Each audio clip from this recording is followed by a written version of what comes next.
வானத்தையும் பூமியையும் சமுத்திரத்தையும் நீரூற்றுகளையும் சிருஷ்டித்தவரும் அதை என்றென்றைக்கும் அரசாண்டு வருகிறவரும் ஆகிய கர்த்தருக்கு ஸ்தோத்திரம். பிதா, குமாரன், பரிசுத்த ஆவியானவருக்கு ஸ்தோத்திரம், ஸ்தோத்திரம், ஸ்தோத்திரம். ஆமேன், ஆமேன், ஆமேன். ஆம், என் அன்பு சகோதர சகோதரிகளே, ஆசீர்வாதம் டிவி நேயர்களே, யூடியூப் அன்பர்களே, ஆம், உங்கள் யாவரையும் 2026 ஆண்டாகிய இந்த ஆண்டிலே மார்ச் மாதத்தில் சந்திப்பதில் மிக்க மகிழ்ச்சி அடைகிறேன், மிக்க மகிழ்ச்சி அடைகின்றேன். நீங்கள் ஒவ்வொருவரும் நலமாயிருக்கிறீர்களா? கிறிஸ்துவுக்குள் வேரூன்றி நிற்கிறீர்களா? வசனத்தின்படி வாழுகிறீர்களா? நல்லது. கர்த்தருடைய வேதத்தின்படி நடக்கிற உத்தம மார்க்கத்தார் பாக்கியவான்கள், அவர்கள் பாக்கியம் பெற்றவர்கள். ஆகவே அந்த பாக்கியம் ஒரு நாளும் உங்கள் வாழ்க்கையில் குறையாமல் இருக்க நல் மீட்பர் நாமத்தினால் அன்புடனே வாழ்த்துகின்றேன். இது இந்த நாளிலும் நீங்கள் கேட்க போகிற ஒரு அருமையான ஆலோசனை மிகுந்த ஒரு செய்தி தேவ சமூகத்திலிருந்து உங்களுக்கு நன்மையை நிறைவாக கொண்டு வரப்போகிறது. யோபு 8ஆம் அதிகாரம் 7ஆம் வசனம். உம்முடைய துவக்கம் அற்பமாயிருந்தாலும் உம்முடைய முடிவு சம்பூரணமாயிருக்கும். உம்முடைய துவக்கம் அற்பமாயிருந்தாலும் உம்முடைய முடிவு சம்பூரணமாயிருக்கும். என் அன்பு தேவனுடைய பிள்ளைகளே, யோபுவின் நண்பர்களில் ஒருவர் இந்த வார்த்தைகளை பேசுகிறார் என்று யோபு 8:1 முதல் இந்த 7ஆம் வசனம் வரையிலும் படிப்பீர்களானால் தெரிகிறது. அது யோபுவை குறை சொல்லி கொண்டு வருகிற பொழுது இந்த முத்தான வார்த்தைகள் வருகிறது. நாவின் பிரதியுத்திரம் கர்த்தருடையது அப்படின்னா, பேசிக்கிட்டே இருக்கும் பொழுது தேவன் பேச விரும்புகிற தம்முடைய செய்தியை அல்லது வார்த்தையை நம் நாவிலே போட முடியும். நாவின் பிரதியுத்திரம் கர்த்தருடையது. ஆகவே வேதம் சொல்லுகிறது, பரியாச உதடுகளினாலும் அந்நிய பாஷையினாலும் இந்த ஜனத்தோடே பேசுவார். புரிந்து கொண்டீர்களா? சரி, நல்லது. என் அன்பு தேவனுடைய பிள்ளைகளே, ஆகவே இந்த வார்த்தை குறை சொல்லுகிற வார்த்தையாக இல்லாமல் கர்த்தருடைய சமூகத்தில் யோபுவினுடைய வாழ்க்கையினுடைய மொத்தத்தை குறித்த ஒரு தீர்க்க தரிசன வார்த்தை போல கடந்து வந்திருக்கிறது. உம்முடைய துவக்கம் அற்பமாய் இருந்தாலும் உம்முடைய முடிவு சம்பூரணமாய் இருக்கும். இன்றைக்கு இதே வசனத்தை உங்களுக்கு கொடுக்கும்படி நான் கர்த்தருடைய சமூகத்தில் பெற்று நின்று கொண்டிருக்கின்றேன். ஆம், என் அன்பு தேவனுடைய பிள்ளைகளே, இது கர்த்தருடைய சமூகத்தில் இருந்து வந்ததொரு வார்த்தை போலதான் அந்த யோபுவின் நண்பர் வாயிலிருந்து புறப்பட்டதா என்று அறிய வேண்டுமானால் யோபுவின் வாழ்க்கையை பார்த்தால் இந்த வசனத்தின்படி இருக்கிறதா? அன்றைக்கு இந்த வசனம் சொல்லப்படுகிற நாளிலே அவருடைய சரீரத்தில் சுகவீனங்களோடு பிள்ளைகளை எல்லாம் இழந்து சொத்து சோகங்களை இழந்து கொண்டு உட்கார்ந்திருக்கிற ஒரு நிலை. உடைய துவக்கம் அற்பமாயிருந்தால் உடைய முடிவு சம்பூரணமாயிருக்கும். யோபுவின் புஸ்தகத்தில் கடைசி அதிகாரத்திலே நீங்கள் படித்து பார்ப்பீர்களானால் யோபு பற்றி எழுதியிருக்கிறது. அந்த நாட்களுக்கு பின்பு யோபு இத்தனை ஆண்டுகள் உயிரோடு இருந்து தன் பிள்ளைகளையும் தன் பிள்ளைகளின் பிள்ளைகளையும் 4 தலைமுறையாக கண்டார். யோபு நெடுநாள் இருந்து அதன் பின்பு பூரண வயது உள்ளவராய் மரித்தார். அவருடைய வாழ்க்கையில் செல்வம் திரும்பியது. சாத்தானின் சோதனை நிமித்தமாய் இருந்த இழப்புகளுக்கு பதிலாக 10 பிள்ளைகளை திரும்ப தந்தார். நன்மைகளை எல்லாம் திரும்ப கர்த்தர் தந்தார். என் அன்பு தேவனுடைய பிள்ளைகளை ஆயுசு நாட்களையும் தந்தார். அப்படியானால் இன்றைக்கு உங்களுடைய வாழ்க்கையில் நீங்கள் நின்று கொண்டிருக்கிற இடம் அற்பமான ஆரம்பமாக இருக்கலாம். அற்பமான ஆரம்பமாக இருக்கிறதை வைத்துக்கொண்டு உங்களுடைய முடிவு எப்படிப்பட்டதா இருக்குமோ என்று கலங்கி கொண்டு இருக்க அவசியம் இல்லை.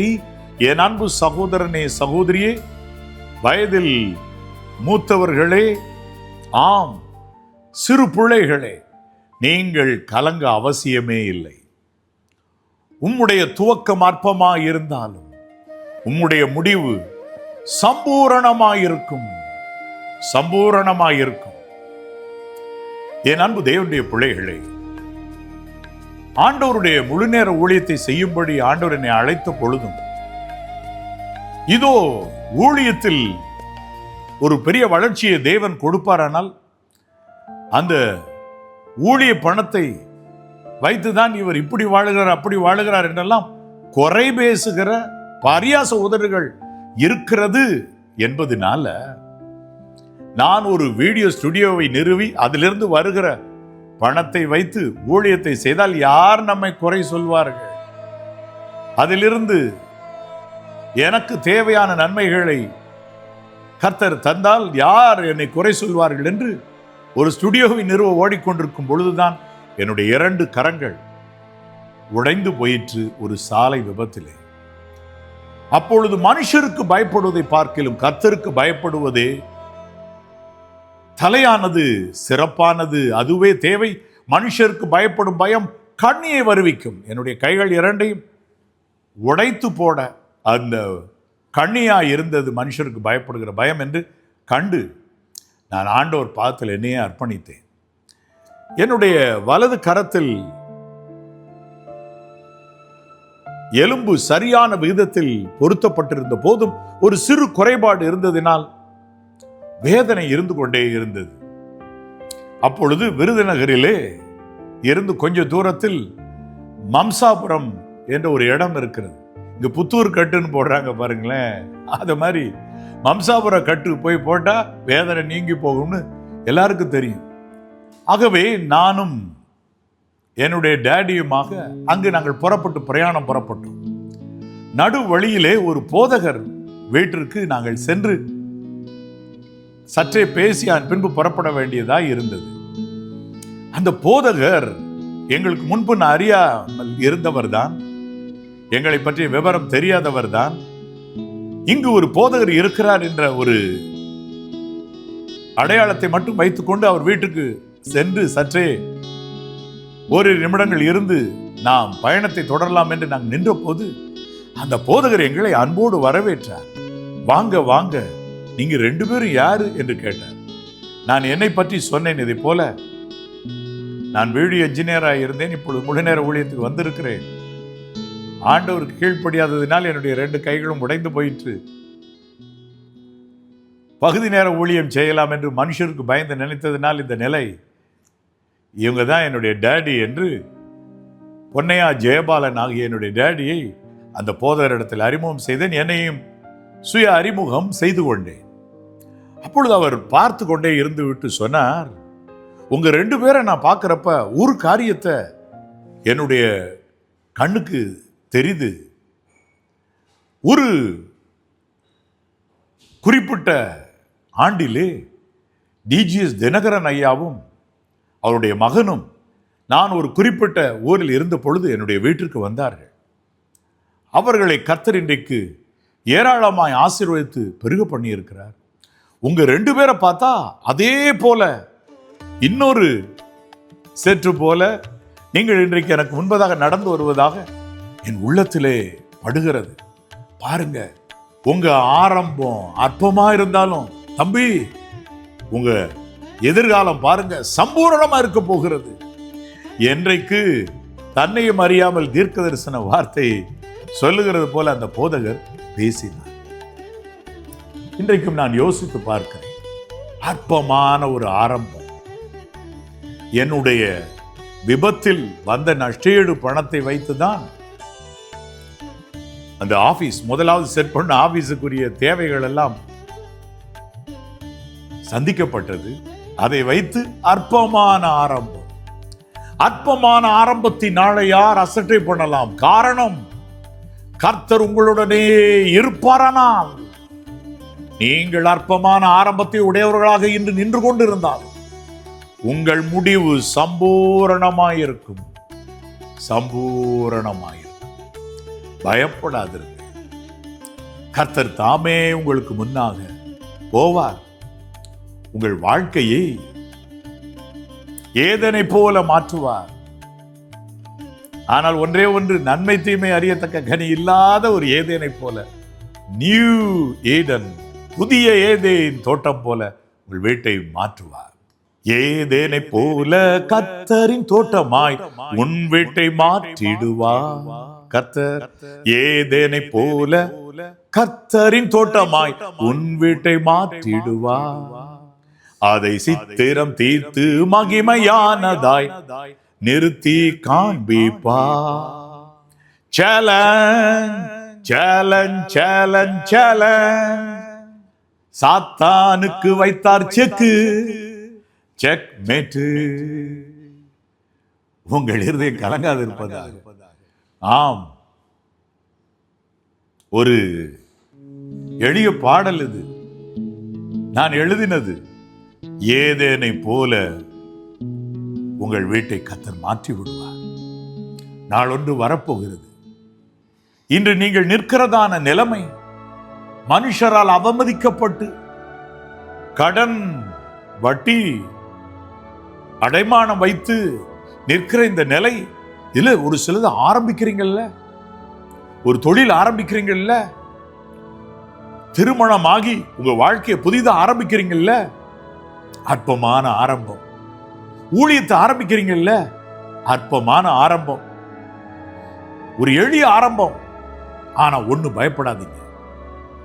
அந்த அற்பமான ஆரம்பம், உங்களுடைய துவக்கம் அற்பமா இருந்தால் உங்களுடைய முடிவு சம்பூரணமா இருக்கும். நம்முடைய இயேசு உங்களை நேசிக்கிறார் பத்திரிகை அச்சிட ஆரம்பிக்கிற நாட்களிலே வெறும் ஒரே ஒரு பேப்பரில் அச்சிட்டு அதை 2ஆக மடித்தால் 4 பக்கமாகி போடும். அப்படிப்பட்ட எல்லையில் தான் ஆரம்பித்தோம். கர்த்தர் அதனை ஆசீர்வதித்து பெருக பண்ணினார். உங்கள் வாழ்க்கையும் கூட அப்படி ஆசீர்வதித்து பெருக பண்ண நீங்கள் செய்ய வேண்டியது என்ன என்று இன்றைக்கு நான் உங்களுக்கு சுருக்கமாய் கற்றுத்தர விரும்புகிறேன். ஏசாயா 51:2. உங்கள் தகப்பனாகிய ஆபிரகாமையும் உங்களை பெற்ற சாராளையும் நோக்கி பாருங்கள். அவன் ஒருவனாயிருக்கையில் நான் அவனை அழைத்து அவனை ஆசீர்வதித்து அவனை பெருக பண்ணினேன். அவன் ஒருவனாயிருக்கையில், ஆபிரகாம் ஒருவராயிருக்கையில் அவனை அழைத்து ஆசீர்வதித்து அவனை பெருக பண்ணினேன். அப்படி என்றால் 3 விதங்களில் ஸ்டேஜஸ் ஆஃப் எலிவேஷன் உங்களுக்கு இருக்கிறது, உயர்வு உங்களுக்கு இருக்கிறது. முதலாவது, தேவன் உங்களை அழைக்கிறார். கர்த்தர் உங்களை தெரிந்து கொண்டு அழைத்திருக்கிறார். அன்றியும் அவருடைய தீர்மானத்தின்படி அழைக்கப்பட்டவர்களாய் அவரிடத்தில் அன்பு கூறுவர்களுக்கு சகலமும் நன்மைக்கு எதுவாக நடக்கிறது. நீங்கள் அழைக்கப்பட்டவர்கள் தானா? அது எப்படி தெரியும்? உதாரணத்திற்கு தெளிவாக புரிந்து கொள்ள வசனம் ஒன்றை சொல்லுகிறேன், கவனி. கர்த்தர் யாரை உலக தோற்றத்துக்கு முன்பதாகவே முன் குறித்தாரோ அவர்களை அழைத்திருக்கிறார். அவர் யாரை அழைத்தாரோ அவர்களை நீதிமான்களாக்கியும் இருக்கிறார். நீதிமான்களாக்கினவர்களை மகிமைப்படுத்தியும் இருக்கிறார். இப்ப நீங்க எந்த எல்லையில நிக்கிறீங்க? முன் குறிக்கப்பட்ட எல்லையில இருந்தா இந்த நாள் செய்தியில கர்த்தர் உங்களை அழைக்கிறார். Come on my son, come on my daughter, ஓடிவா என் மகனே, ஓடிவா என் மகளே, என்னுடைய உள்ளத்தின் ஆழம் அறிவாயோ, வா என்று பிதா அழைக்கிறார். உங்கள் இருதயம் கலங்காதிருப்பதாக. நீங்கள் அழைக்கப்பட்டவர்கள் என்பதற்கு இன்னொரு காரியம் என்ன? அழைத்தவர்களை நீதிமான்களாக்கி இருப்பார். ஆட்டுக்குட்டியானவராகிய இயேசு கிறிஸ்துவின் இரத்தத்தினாலே நீங்கள் நீதிமானாக்கப்பட்டது உண்மையானால், நீங்க அழைக்கப்பட்டவர்னு புரிஞ்சுக்கிடுங்க. அழைக்கப்பட்டாதான் நீதிமானாக்குவார் இல்ல. அப்போ நீங்க நீதிமானா இருக்கீங்களா? அழைக்கப்பட்டவர்கள் நீங்க. ஒருவேளை இன்னும் நீங்க நீதிமானாகலையா? இன்றைக்கு தான் கர்த்தர் உங்களை அழைக்கிறார். உங்களை நிச்சயம் நீதிமானாக்கி விடுவார். நீதிமானாக்கினவர்களை மகிமைப்படுத்தவும் செய்வார். முதலாவது, ஆபிரகாமை கர்த்தர் அழைத்தார். வா, நான் சொல்லுகிற இடத்துக்கு போகலாம் என்று கர்த்தர் அழைத்து அவரை நடத்த தொடங்கினார். ஆண்டவர் இன்றைக்கு உங்களை அழைக்கிறார். ஒரு பெரிய கம்பெனியின் கட்டடம் இருக்கிறது. அது சாஃப்ட்வேர் இன்ஜினியரிங் பணிகள் நடைபெறுகிற சாஃப்ட்வேர் கம்பெனியாக அது இருக்கிறது. அதற்குள்ளே நீங்கள் தாராளமாய் போய்விட முடியுமா என்ன? உள்ளே போனால் கேட்பார்கள், என்ன, எதற்காக நீங்கள் உள்ளே செல்கிறீர்கள்? இல்லை, இங்க இன்டர்வியூ எதுவும் இருந்துச்சுன்னா பார்த்துடலாம். இன்டர்வியூக்கு அழைப்பு கார்டு இருக்குதா? அழைப்பு கடிதம் இருக்கின்றதா? கடிதம் இருந்தா வாங்க, இல்லைன்னா வழியே நீங்கள் போகலாம், நன்றி என்று சொல்வார்கள். இல்லையா? அழைக்கப்படாத ஒரு நிலைமை அல்ல. இன்றைக்கு கர்த்தர் உங்களை அழைக்கிறார். கர்த்தர் தாமே உங்களை அழைக்கிறார். ஆட்டுக்குட்டியானவராகிய இயேசு தாமே தம் கரங்களை நீட்டி, நாள் முழுவதும் என் கரத்தை நீட்டி இருந்தேன் என்று சொல்லி எழுதியிருக்கிறது போல கரத்தை நீட்டி உங்களை அழைக்கின்றார். உலக பாவ சிநேகத்தை விட்டு ஓடிவார்கள். நம்பர் 2, அழைத்த ஆபிரகாமை கர்த்தர் ஆசீர்வதித்தார். வேதம் சொல்லுகிறது, அவன் ஒருவனாயிருக்கையில், ஏசாயா 51:2, நான் அவனை அழைத்து அவனை ஆசீர்வதித்தேன். ஆசீர்வதிக்கிறார். மனிதர் எவ்வளவுதான் முயற்சி செய்தாலும் பெர்ஃபெக்ஷன் தேவ சமூகத்தில் இருப்பதில்லை. மனுஷனுடைய ஞானம் தேவனுக்கு முன்பதாக பைத்தியமாய் தோன்றும். தேவன் அவ்வளவு அனந்த ஞானம் உள்ளவர், அவ்வளவு பெரியவர். சிருஷ்டிகராகிய தேவன் அவ்வளவு பெரியவர், அவ்வளவு பெரியவர், அவ்வளவு பெரியவர். ஆகவே அவர் நம்மை பெருக பண்ண வேண்டும் என்றால் அதற்கு முன்பதாக ஆசீர்வாதம் தேவை. அவரது கை நம்மேல் பட வேண்டும். ஆட்டுக்குட்டியானவராகிய இயேசு தன்னுடைய ஊழியத்தை கண்ணும் கருத்துமாய் பிதாவின் சித்தத்தின்படி செய்து கொண்டிருக்கிற பொழுது அவரை நோக்கி சிறு பிள்ளைகளை அழைத்து வந்தார்கள் பெற்றோர். அப்பொழுது சீடர்கள் சொன்னார்கள், வெரி பிஸி ஸ்கெட்யூல், ஆண்டவருக்கு நிறைய பேருக்கு ஜெபம் பண்ணணும், நோயுற்றவர்கள் இருக்கிறாங்க, சின்ன பிள்ளைகளை கூட்டிட்டு வராதீங்க, எதுக்குன்னு சத்தம் போடுகிறது போல நின்றார்கள். ஆட்டுக்குட்டியானவராகிய இயேசு அவர்களை வர சொல்லுங்கள் என்னிடத்தில் என்று சொல்லி அவர்கள் மேல் தம்முடைய கைகளை வைத்து, அவர்களை அணைத்துக் கொண்டு அவர்கள் மேல் கைகளை வைத்து பின்பதாக அவர் மற்ற பணிகளை செய்ய தொடங்கினார். அவருடைய கை நம் சிரசின் மேல் பட வேண்டும். இன்றைக்கு படும், நிச்சயமா. இந்த நாள் ஸ்பெஷல் டே, விசேஷ நாள். அது என்ன விசேஷ நாள்? கர்த்தர் உங்களை ஆசீர்வதிக்கிறார். ஆட்டுக்குட்டியானவராகிய இயேசு உங்களை ஆசீர்வதிக்கிற நாள் இப்பொழுதே. ஆம், பிதாவின் கரம் உங்கள் சிரசின் மேல் வரும். ஜெபம் செய்கிற வேளையிலே இறங்கி வரும். உங்களுடைய இருதயம் கலங்காது இருப்பதா? அது மட்டுமல்ல, என் அன்பு தேவனுடைய பிள்ளைகளே, ஆசீர்வதித்ததற்கு பிறகு நீங்கள் பூரணப்படுகிறீர்கள். ஒரு வரைபடம் இருக்கிறது, அதுல வேக வேகமா வரைந்திருக்கிறதா இருந்து சிறு சிறு குறைபாடோடு இருக்க கண்டால் ஜெராக்ஸ் எடுக்கிறீங்க. 1000 பேருக்கு அதை கொடுக்கணும். அந்த வரைபடத்தை 1000 பேருக்கு அப்படியே கொடுத்தீங்கன்னா அந்த குறைபாடு இருக்க கொடுத்தா எல்லா 1000 காப்பீஸ்லயும் குறைபாடு இருக்கும். அதை பெர்ஃபெக்டா வரைஞ்சி முடிச்ச பிறகு ஜெராக்ஸ் எடுத்தா, அப்ப உங்களுக்கு பிள்ளை செல்வம், நன்மை, கிருபை, ஆசீர்வாதமான எதிர்காலம் எல்லாம் கொடுக்கறதுக்கு முன்னாடி உங்களை ஆசீர்வதிக்கணும். அதுல அந்த ஆசீர்வாதத்தில் நீங்கள் பூரணமாகிறீர்கள். பெர்ஃபெக்ஷன். ஆம், தேவனுடைய பெர்ஃபெக்ஷன் மிகவும் பெரியது. அந்த ஆசீர்வாதத்தில் அது உங்கள் மேல் இறங்கி உங்களுடைய ஆவி, ஆத்துமா, சரீரத்தை பூரணப்படுத்துகிறது. அதன் பின்பு உங்களை பெருக பண்ணினால் பூரணமான பெருக்கம். முடிவு பூரணமாயிருக்கும் என்று எழுதப்படவில்லை, பரிபூரணமாயிருக்கும் என்று எழுதப்படவில்லை, சம்பூரணமாயிருக்கும். அப்படி இருக்கும். ஆகவே ஆபிரகாமை ஆசீர்வதித்து அதன் பின்பதாக பெருக பண்ணினார். பெருக பண்ணினார். என் அன்பு தேவனுடைய பிள்ளைகளே, ஒரு காரியத்தை இந்த நாளிலே சொல்லட்டுமா? உங்களை ஆசீர்வதிக்கணும்னா அதுக்கு ஒரே ஒரு காரியம் நடுவிலே நிற்கிறது. அது என்ன? வேதத்திலே நான் வாசிக்கிறேன் பாருங்கள். யாத்திராகமம் 20ஆம் அதிகாரம் அதிலே 6ஆம் வசனத்தில் ஆண்டவர் சொல்லுகிறார், என்னிடத்தில் அன்பு கூர்ந்து என் கற்பனைகளை கைக்கொள்ளுகிறவர்களுக்கோ 1000 தலைமுறை மட்டும் இரக்கம் செய்கிறவராய் இருக்கிறேன். இப்ப நீங்க வாலிப பிள்ளையா இருக்கீங்கன்னு வச்சுக்கிடுங்க. நீங்க தேவனிடத்தில் அன்பு கூர்ந்து, கர்த்தரிடத்தில் அன்பு கூர்ந்து அவருடைய கற்பனைகளை நீங்கள் கைக்கொள்ளுகிற பொழுது, என் அன்பு தேவனுடைய பிள்ளைகளே, கர்த்தர் ஒரு காரியத்தை செய்கிறார். அது என்ன செய்கிறார்? 1000 தலைமுறை மட்டும் உங்களை ஆசீர்வதிக்கிறார்.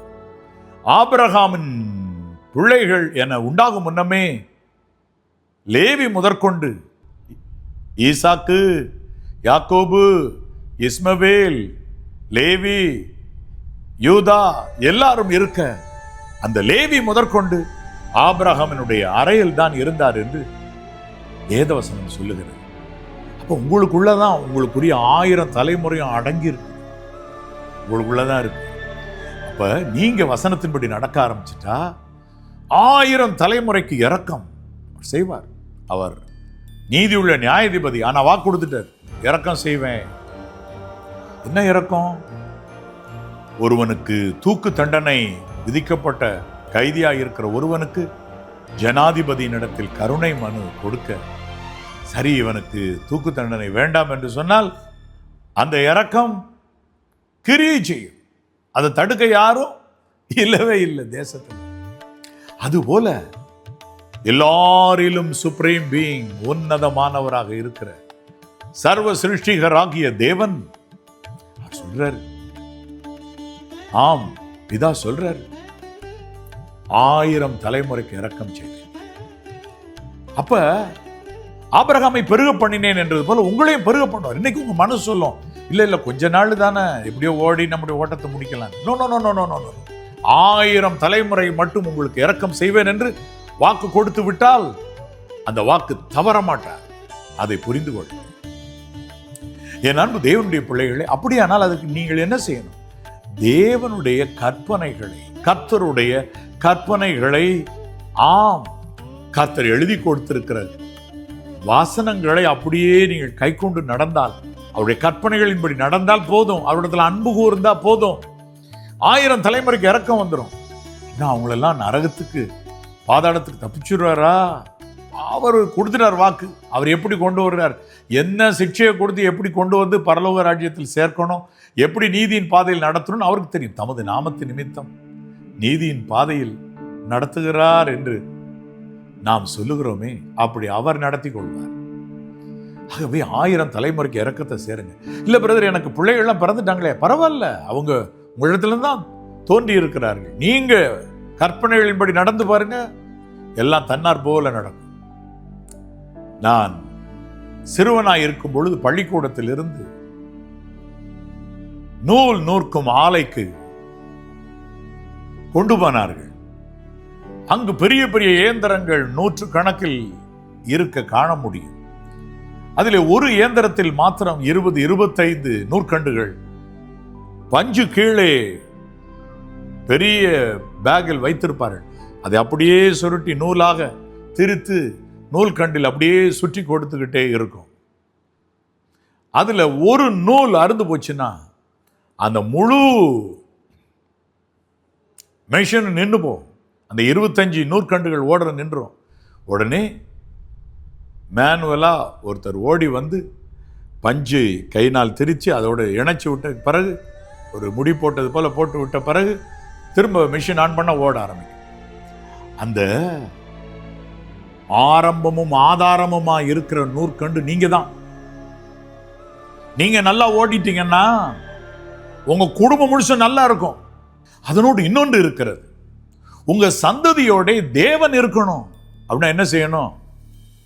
வேதம் சொல்லுகிறது, சங்கீதம் 14:5, அங்கே அவர்கள் மிகவும் பயந்தார்கள், தேவன் நீதிமானுடைய சந்ததியோட இருக்கிறாரே, தேவன் நீதிமானுடைய சந்ததியோட இருக்கிறாரே என்று சொல்லி, நீதிமானை நீங்கள் அலட்சியம் பண்ணாதிருங்கள் என்று சிறுமைப்பட்டவனுக்கு கர்த்தர் அடைக்கலமானவர் என்று அங்கு வேதம் போதிக்கிறது.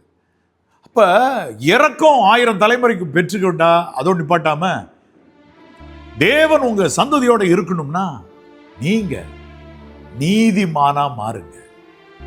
நீங்க நீதிமானா மாறிட்டீங்கன்னா அப்படின்னா என்ன அர்த்தம்? நீதிமானா இருப்பது பின்பு பின்மாற்றமா மாறி பின்மாற்றத்தில் விழுந்தார் பின்பு நீதிமானாவது அப்படி அல்ல. நீதிமான் என்று கர்த்தரே தீர்மானிக்கணும். அப்படின்னா என்ன அர்த்தம்? No turning back.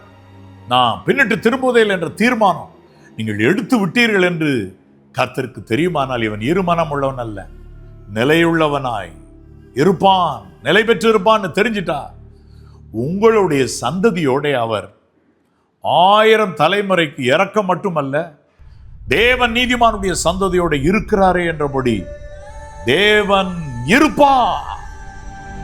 ஆம், கர்த்தர் இருப்பார் உங்கள் சந்ததியோடு. ஆபிரகாமை பெருக பண்ணினது போல உங்களை பெருக பண்ணுவார். உங்களுடைய தொழில் பெருகும். நித்திய ராஜ்யத்தில் உங்களுடைய குடும்பத்தின் ஜன கூட்டம் பெருகமாயிருக்கும். முடிவு சம்பூரணமாயிருக்கும் பரலோகத்தில். என்னே ஒரு பாக்கியம் என்று வேதம் நமக்கு கற்றுக் கொடுக்கிறது. ஆம், என் அன்பு தேவனுடைய பிள்ளைகளே, உம்முடைய ஆரம்பம் அற்பமாயிருந்தால், உம்முடைய துவக்கம் அற்பமாயிருந்தாலும் முடிவு சம்பூரணமாயிருக்கும். ஒரு சிறு ஜெபம் செய்வோமா? என் அன்புள்ள பரிசுத்த பரலோக பிதாவே, நான் மீட்பர் நாமத்தில் உம்மை நோக்கி கதறி ஜெபிக்கிறேன் ஐயா. என்னுடைய ஜெபத்தை கேட்கிற, அதாவது என்னோடு சேர்ந்து உம்மை நோக்கி பார்த்து ஜெபிக்கிற அத்தனை தேவனுடைய பிள்ளைகளையும் கண்ணோக்கி பார் கர்த்தாவே. அவர்கள் ஒவ்வொருவரும் அற்பமான ஆரம்பத்தோடு நின்று கொண்டிருக்கலாம். அல்லாவிட்டால் யோபுவை போல எல்லாவற்றையும் இழந்துவிட்டு திரும்பவும் ஒரு அற்பமான ஆரம்பத்தில் நின்று கொண்டிருக்கலாம். அவருடைய முடிவு, அவருடைய பிற்காலம் சம்பூரணமாக இருக்கும் என்று இந்த நாளில் நான் பிரசங்கித்த வண்ணமாகவே உடைய பிள்ளைகளுடைய வாழ்க்கையின் எதிர்காலம் இருக்கும்படி ஜெபிக்கிறேன் ஐயா. உடைய பிள்ளைகளுடைய வாழ்வை நன்மை குறைச்சலோடு கூட இருக்க அவருடைய வீட்டார் கண்டுகொண்டு இருப்பார்களானால், பொருளாதார குறைச்சலோ, ஆவிக்குரிய வாழ்க்கையில் குறைவுபட்டு இருக்கிறவர்களாகவோ, வேத அறிவில் குறைவுள்ளவர்களாக இருக்கிறார்களோ, எல்லாவற்றில் பூரணத்தை கட்டளையிடுவீராக. உடைய பிள்ளைகளை ஆதரித்து நடத்தியர்கள். இந்த ஜெபத்தை நான் மீட்பர் நாமத்தினால் நன்றி சொல்லி ஏறெடுக்கிறேன் ஆண்டவரே. இந்த மார்ச் மாதத்தில் உம்முடைய பிள்ளைகளுடைய கண்ணீர் துடைக்கப்படட்டும். யார் யார் இந்த ஆண்டு ஆரம்பித்த பிறகும் நான் கண்ணீரில் இருந்து வருகிறேன் என்று சொல்லுகிறார்களோ, அவருடைய வாழ்க்கையை மகிழ்ச்சி உள்ளதாக மாற்றும். நீதிமானுக்கென்று வெளிச்சமும் செம்மையான இருதயத்தாருக்கும் மகிழ்ச்சியும் விதைக்கப்பட்டிருக்கிறது. அது முளைத்து வரட்டும். உடைய பிள்ளைகளுக்கு, உடைய பிள்ளைகள் வாழ்ந்து சுகித்திருக்கட்டும். இந்த ஜெபத்தை நான் மீட்பர் நாமத்தில் நன்றி சொல்லி மனத்தாழ்மையோடு ஏறெடுக்கிறேன் பிதாவே. ஆமென், ஆமென். ஆம், என் அன்பு சகோதர சகோதரிகளே, தேவ கிருபையும் சமாதானமும் உங்களுக்கு நிறைவாய் உண்டாயிருக்கு. God bless you. God bless you.